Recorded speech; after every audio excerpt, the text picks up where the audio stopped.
Saves lives, and training young people is a powerful way to build safer communities. And here's some good news. Georgia recently passed major policies to expand CPR education in schools. Actually, very good news, too. Here to share what's changed and why it matters, we're pleased to welcome Laura Bracci, Georgia State Government Relations Director for the American Heart Association. Laura, thanks for joining us. Hey, no problem. I'm excited to be here. We are happy to have you here, especially on this very important day and this very important show. Let's just kick off the big question. Why is CPR education so important, especially for our young generation? Yes, well, I'm from the American Heart Association, and our mission is to be a relentless force in the world for longer and healthier lives, and CPR education is a huge piece of this. And the reason that is because each year, 350,000 people will have out-of-hospital cardiac arrest. But you know what can save a life? I bet you guys can guess. Yeah, CPR. CPR, we know, will double or triple your chance of survival, but that has to be early and typically by a bystander. So having people trained in our community is hugely important.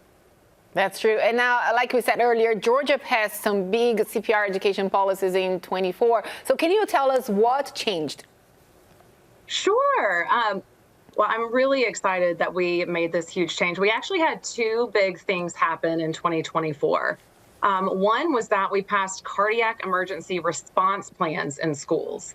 And what that means is that, and just a little background about that, every year across the U.S., 23,000 kids will have a cardiac arrest. Wow. But if a school has an AED, they are 70% more likely to survive. And if they have a cardiac emergency response plan, that will double the chance of survival.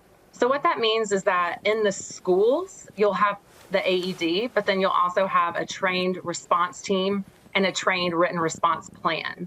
So on top of that, we also, for over 10 years now, CPR has been a part of our high school requirements for graduation. So kids in high schools across the state are receiving CPR training. What we heard, though, before this is that schools just lacked resources.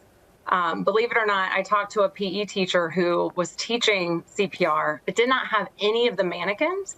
So they were using a trash can, like turning the trash can over to use that for the compressions. So what we were able to do in 2024 was to get funding in the budget so that schools now will be able to get the resources needed to be able to train students and also to have AEDs. That's excellent.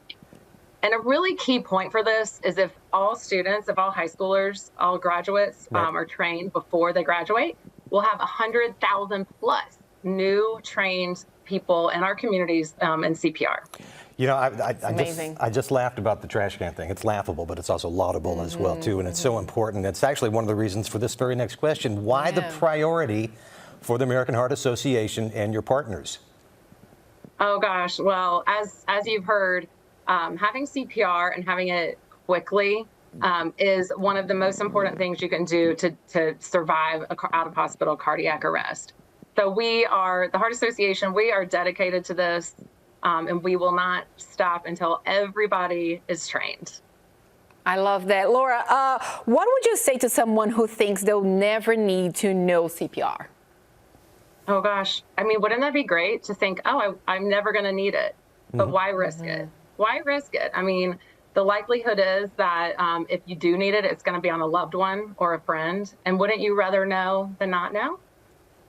Exactly. Well okay, let's talk about experiences here right now. Have you got any stories of students or community members using their CPR training in real life? Yes, we had a student who just weeks after learning CPR in school was able to save her dad's life. Wow. So we have heard stories like that from across our state. And it's, one life saved is all that we need to know that we are doing the right thing. Yeah, very important. Laura, how can people watching us now get trained or advocate for more education or even support this effort? Yes. Well, hopefully if you have a student in one of our Georgia schools, ask them, have you received CPR training as a part of your PE or health curriculum? And then if you yourself want to learn, go to heart.org and just learn more about where you can find our CPR class. We also have really quick, believe it or not, YouTube will have, we've got some hands-only CPR training demonstrations that are done on YouTube that can show you just how easy it can be to save a life. All right, Perfect. Great things to keep in mind for, again, the special edition of Morning Mix. State Government Relations Director for the American Heart Association, Laura Bracci. Thank you so much for joining us, Laura, and passing on this info. We appreciate it. Yes, happy to. Have a great day.